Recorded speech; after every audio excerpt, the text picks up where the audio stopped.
আওয়ামী লীগের বিরুদ্ধে যদি গুম খুন মানবতা বিরোধী অপরাধের কারণে তাদের রাজনীতি নিষিদ্ধ হয়, তাদের বিরুদ্ধে বিচার হয়, একই দোষে তো জাতীয় পার্টি দুষ্ট। কারণ এই জাতীয় পার্টি গত 16 বছর প্রধান সহযোগীর ভূমিকায় ছিল, প্রত্যেকটা পার্লামেন্টে বিরোধী দলের ভূমিকায় ছিল। এমনকি গত নির্বাচনের আগে আপনি শুনেছেন যে জিএম কাদের ভারত থেকে এসে বলেছিল যে ভারত কি পরামর্শ দিয়েছে সেটা পাবলিকলি বলা যাবে না।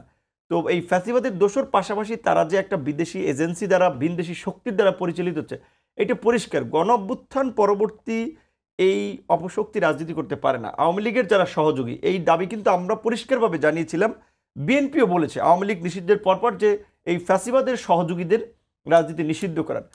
সরকার এইখানে শুরুর দিকে আমরা যেটা শুনেছি, সেনাবাহিনীর মধ্যে একটা অংশের চাপে জাতীয় পার্টির বিষয়ে একটু শিথিল ছিল।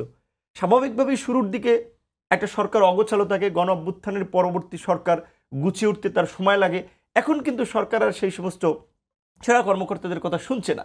আজকে জাতীয় পার্টি এই যে কর্মী সমাবেশ ডাক দিয়েছে, আমরা দেখেছি সোশ্যাল মিডিয়াতে সারা দেশ থেকে নেতাকর্মীদের এনেছে এবং তাদের সাথে আওয়ামী লীগের নেতাকর্মীরাও এসে জড়ো হওয়ার প্ল্যান ছিল। এবং একদিকে আপনি দেখেন শাহবাগের আপনার আউটসোর্সিং কর্মকর্তাদের আন্দোলন ছিল, প্রেস ক্লাবের নোয়াখালী বিভাগের দাবিতে আন্দোলন, আর এইদিকে জাতীয় পার্টি এই প্রস্তুতি নিচ্ছিল সারা দেশ থেকে নেতাকর্মীদের দিয়ে আনা।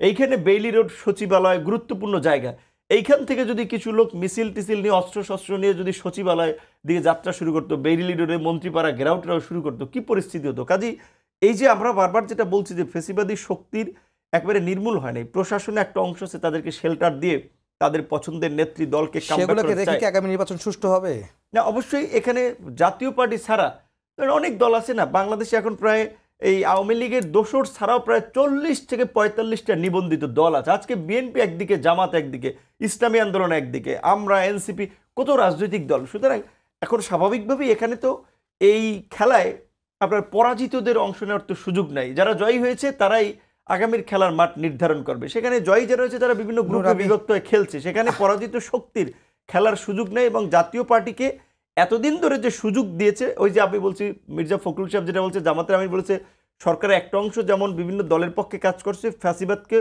ব্যাক করানোর জন্য কাজ করছে, তারাই জিএম কাদেরকে গ্রেপ্তার করায় নেয়, নির্দেশনা দেয়নি। আজকে এই স্বরাষ্ট্র মন্ত্রণালয়ে পুলিশ যে ভূমিকা নিয়েছে সেজন্য তাদেরকে সাধুবাদ জানায়। এবং এই ডিসি মাসুদ যে রমনার জোনের যে সাহসী ভূমিকা পালন করেছে, 64 জেলার ডিসিদেরকে এই মাসুদ সাহেবকে অনুসরণ করা উচিত।